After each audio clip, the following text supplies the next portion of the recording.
Welcome to Saturday versus Sunday. I'm John Barbin. With me is Jeff Dover, and let's talk football. We're a couple of average football fans that watch college, the NFL. We hope to earn your like and subscribe today. This is our review of the Seattle Niners game. What are your initial thoughts? Well, the Cinderella run came to a crashing end here with San Fran getting by with like backups across the board. Yeah, you could just tell like they ran out of gas. Like that's exactly right. Like there's too many injured people. There's too many backups at key positions. There's too many injuries in this game. And people, and every time they talked about someone coming in, they're like, he wasn't on the team, like a month ago.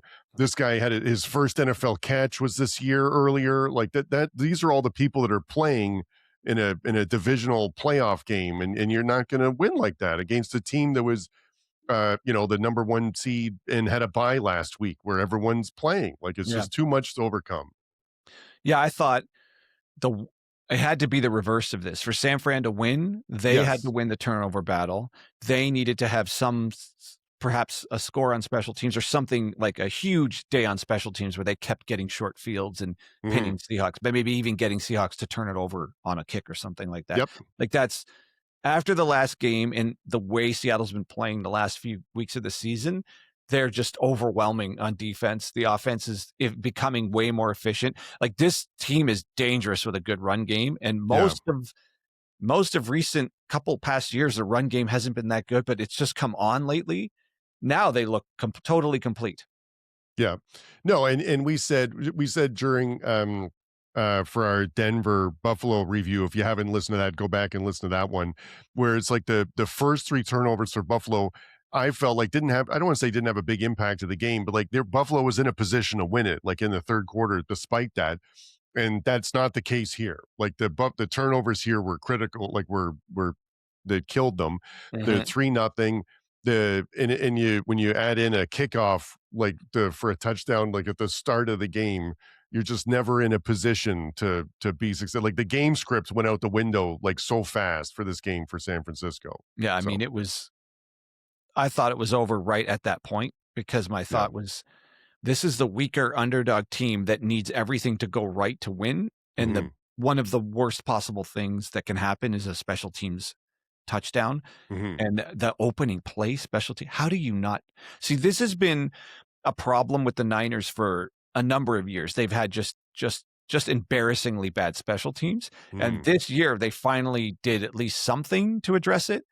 And then here at the most critical point, it comes back, it rears its ugly head, and of course, special teams is not to. I mean, they weren't going to win this game anyways, but it doesn't help at all. Special team scores just No. an awful thing to happen at this point when you just cannot afford.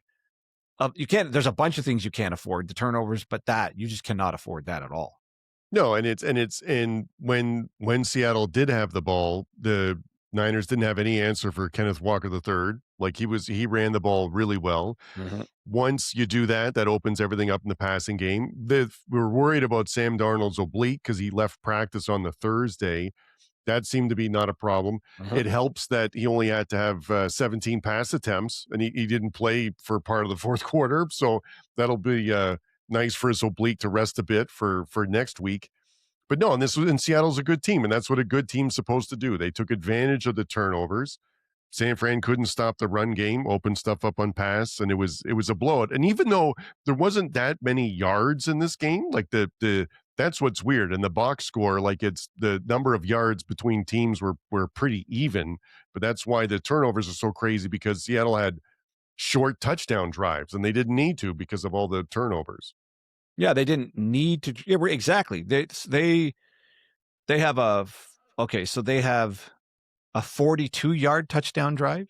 Yeah, And I think they have it was another a one that's 30 even something. shorter later in the game, a 37-yard Yeah. touchdown drive. So those, I mean, and they have a 47, a 37, and another short one, Yeah. Well, a that part of 42. that was So, San Fran going for it on fourth down, well, but which doesn't I call that a turnover. That yeah, is it's a turnover. absolutely a Right. turnover. I was Mhm. gonna say that. That's not listed as a turnover, but it Might absolutely as well is. be. Yeah. And but again, I don't mind that level of aggression because that's that's how they're gonna have to win the game, like keeping the ball away from Seattle and stuff. But that the one play where it was use check, I think like option play to that had no chance of winning, and that was of getting the first down. and that was I don't know what that like he's a really good coach, Shanahan, like in a good offensive mind, but that was a terrible call. I think they're just overmatched. Yeah. They just don't have the horses to compete with Seattle at this point. Now, it could have been different if all hands were on deck, like if a healthy Kittle was in that lineup, Mm. if Warner was there, Bosa was there, and some of the other linebackers that should be there were there. Maybe Michael Williams, like they might have had a real pass rush. A complete lack of a pass rush was just obvious with this team. It's amazing they stayed in any games with how weak the defense was and how far down the depth chart they had to get to. But it was so obvious here. One team's 4-person pass rush looked like an all-out blitz, Yeah. and the other team's pass rush or blitz looked like nothing. Like it Yeah. was just it's unbelievable. Seattle's defense, I don't know if it's catching me off guard. I guess it's been good all year, but in the last few weeks, it's just looked just completely overwhelming. Yeah, and Purdy, they made a point of saying, like, how long he was holding the ball and, like, how long he was extending plays, which would make you think that the pass rush or the defense isn't playing well. But they made a good point on the broadcast to say, like, "Oh, that's just because everyone's covered." Like, he's got 0 option, and the pass rush will get there eventually. Mhm. And so, like, he had a it was a record, like, over 3 to 4 seconds, like, for which is a long time just standing there.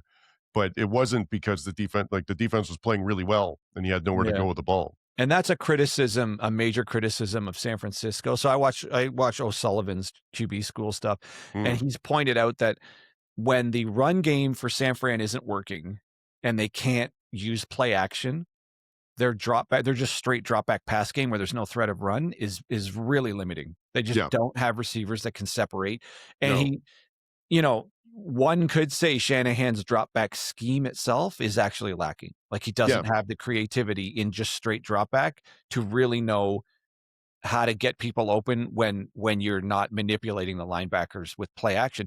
So, I mean, they always say, "Oh, we everything works off the run game," but it's only now occurring to me that if you don't have a proper just straight up drop back pass game that can actually get you anywhere, you yeah. have no chance. And this team, it's really bad on this team. When they go drop back, they have no chance Yeah, in the so straight just drop back. that's a great point. I think just straight drop back and you have Kittle and you or maybe Ayuk back in the day or something Both, like that, yeah, and a right? Like, Debo who can just shred you yes, on yards after catch. exactly. Like, so like that stuff like that would have made a big difference. And I think, and again, to your point about the drop back, like that's why McCaffrey's such a big deal in the passing game, right? Because if you did just a straight drop back and something's not open, then you could flip it out to him and get 3 to 4 yards. Like that's fine too.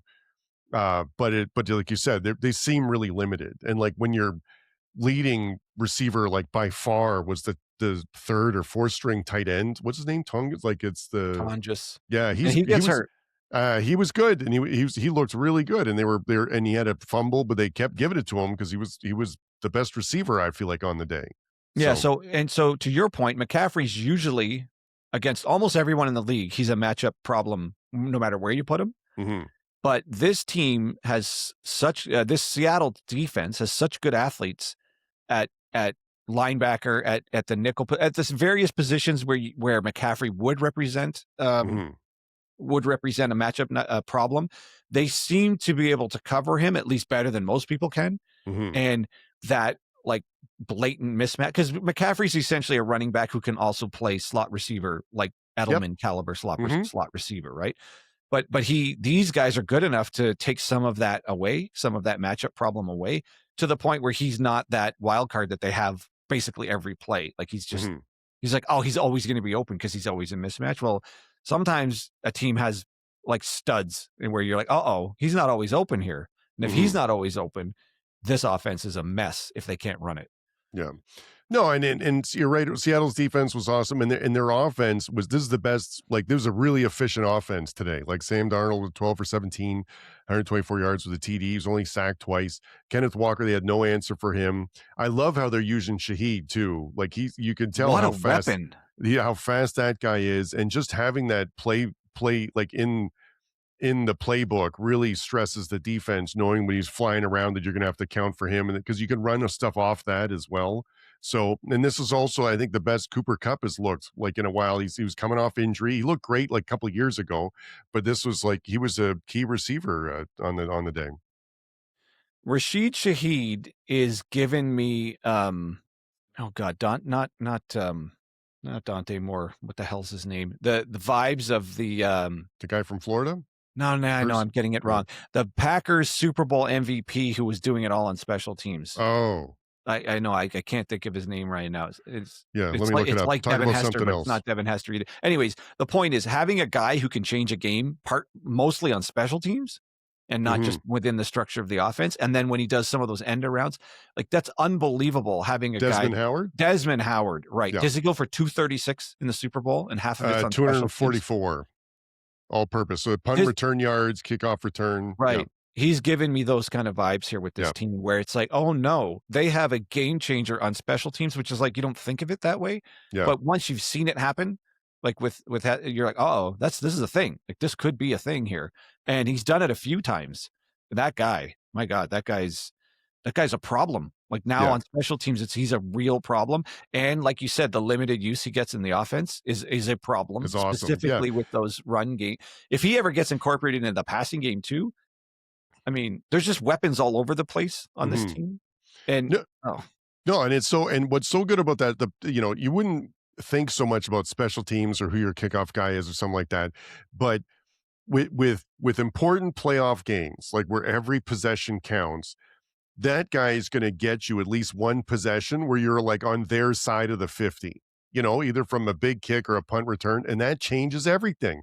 Now mhm. you only need 10 yards to get in the field goal range or something, or this only has to be like a under 40-yard touchdown drive. Like that is a huge difference than having to go the whole field. So and it only has to happen a couple of times for it to have a huge impact to the game. So That's how you end up with a box score of 281 total yards for Seattle to 236 for San Fran and a score of 41-6. yeah, exactly. They Like only ran 52 plays, Seattle. that's ridiculous. Well, Like that's just short fields and big hitting plays. That's just yeah.